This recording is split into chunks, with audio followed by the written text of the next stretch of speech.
அன்பார்ந்த பெரியவர்களே, தாய்மார்களே, நம்முடைய அருமை சகோதரர் நர லோகேஷ் அவர்கள் நமக்காக ஆந்திர பிரதேசத்திலிருந்து வந்திருக்காங்க. பார்த்தா ஒரு நீண்ட நெடிய பாத யாத்திரை எடுத்திருக்கிறாங்க. ஒரு பெரிய பாத யாத்திரை ஆந்திராவில் ஒரு புரட்சிகரமான யாத்திரையை நடத்தி மறுபடியும் சந்திரபாபு நாயுடு அவர்கள் ஆந்திராவினுடைய முதலமைச்சராக வர வேண்டும் என்பதற்காக ஒரு பெரிய எழுச்சி மிகுந்த அலையை இங்கு ஏற்படுத்தி இருக்கின்றார். நம்முடைய வேண்டுகோளுக்காக அங்கிருந்து ஊரோடு வந்திருக்கின்றார்கள். நம்மளை எல்லாம் பார்த்து கோயம்புத்தூர் மாநகரத்தில் பேச வேண்டும் என்று நர லோகேஷ் அவர்களுக்கு உங்கள் சார்பாக என்னுடைய நெஞ்சார்ந்த நன்றிகளையும் வணக்கத்தையும் தெரிவித்துக் கொள்கின்றேன். நம்முடைய விருந்தினர் முதல்ல பேச வேண்டும் என்கின்ற நம்முடைய மரபு. விருந்தினராக யார் வர்றாங்களோ முதல்ல அவங்களை பேச வைப்போம். அதனால் நேரடியாக அருமை சகோதரர் நர லோகேஷ் அவர்களை பேசும்படி அன்போடு கேட்டுக் கொள்கின்றேன்.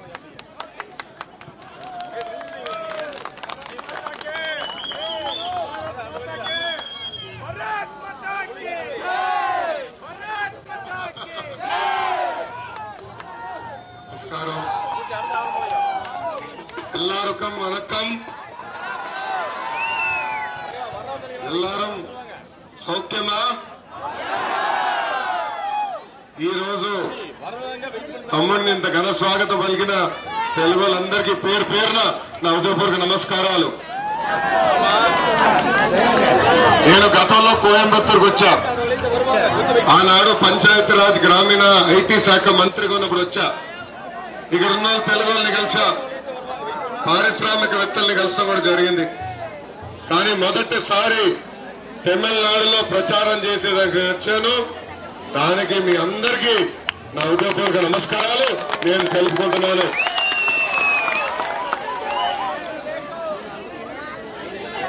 నేను ఇక్కడ ఎందుకు వచ్చానో చాలా స్పష్టంగా చెప్పే ముందల మిమ్మల్ని ఒక ప్రశ్న అడగాలనుకుంటున్నా. ఈ రోజు మీరందరూ ఒక ఉద్యోగం చేస్తున్నారు. ఆ ఉద్యోగానికి రాజీనామా చేసి ప్రజాసేవకు వస్తారా? అలాంటిది ప్రభుత్వ ఉద్యోగం వ్యక్తి, ఒక ఐఏఎస్, ఒక ఐపీఎస్ గా పనిచేసిన వ్యక్తి రాజీనామా చేసి ప్రజల సేవకు వస్తారా అని అడుగుతున్నా. అలాంటిది మన తమ్ముడు అన్నమలై గారు అతి చిన్న వయసులో ఐపీఎస్ ఆఫీసర్ అయ్యారు. ఐపీఎస్ ఆఫీసర్ వద్దని ప్రజాసేవకి వచ్చిన వ్యక్తి అన్నమలై గారు. కర్ణాటకలో ఆయన సింగం ఐపీఎస్ అని, తమిళనాడులో తమ్ముడు అన్నమలై పీపీఎస్. పీపీఎస్ అంటే ఏంటో తెలుసా? Tamil people service. తమిళ ప్రజలకి సేవ చేసేదానికి వచ్చిన వ్యక్తి. తమిళ ప్రజలంటే నాకు చాలా గౌరవం.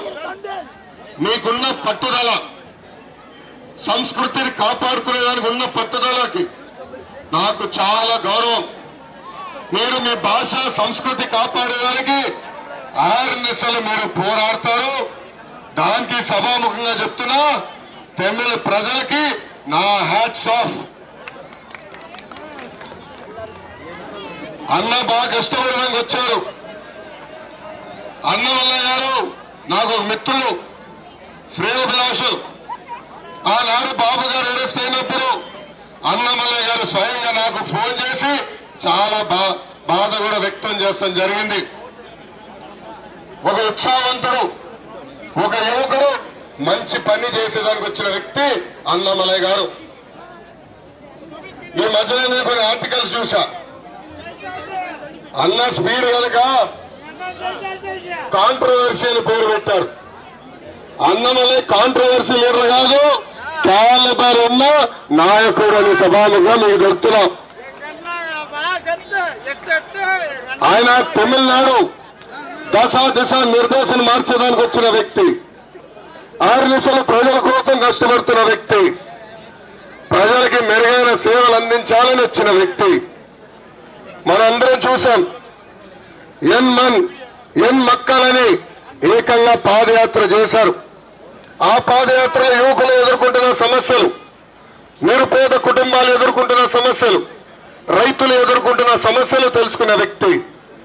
దాంట్లో భాగంగా తమిళ మనసు గెలుచుకున్న వ్యక్తి అన్నామలై గారని ఈ సభాముఖం అందరికీ నేను చెప్తున్నా. అన్నామలై గారు మార్పు కోసం పోరాడుతున్న వ్యక్తి. బీజేపీ కన్నా, నరేంద్ర మోడీ గారి కన్నా తమిళ ప్రజలంటే చాలా గౌరవం. ఆయన తమిళనాడుకి అనేక సంక్షేమ అభివృద్ధి కార్యక్రమాలు చేశారు. మోడీ గారంటేనే ఒక సంక్షేమ అభివృద్ధి. మోడీ గారంటేనే మేకర్ ఆఫ్ డెవలప్డ్ ఇండియా. ఆయన అనేక సంక్షేమ కార్యక్రమాలు ప్రజలకు అందించారు. దాంట్లో భాగంగా ఆవాస్ యోజన, ఇంకో పక్కన ఉజ్వల్ యోజన, కిసాన్ సమాన్ నిధి, ఆయుష్మాన్ భారత్ లాంటి అనేక సంక్షేమ కార్యక్రమాలు చేశారు. సంక్షేమంతో పాటు అనేక అభివృద్ధి కార్యక్రమాలు చేశారు. మనందరం చూసాం. మేక్ ఇన్ ఇండియా కూడా ప్రవేశపెట్టిన వ్యక్తి నరేంద్ర మోడీ గారు. ఈ రోజు ఆ మేక్ ఇన్ ఇండియా వల్ల తమిళనాడుకి అనేక ఎలక్ట్రానిక్స్ మ్యానుఫ్యాక్చరింగ్ పరిశ్రమలు కూడా వస్తాం జరిగింది. ఈ రోజు లక్షలాది మందికి ఉద్యోగాలు, ఉపాధి కూడా వచ్చింది.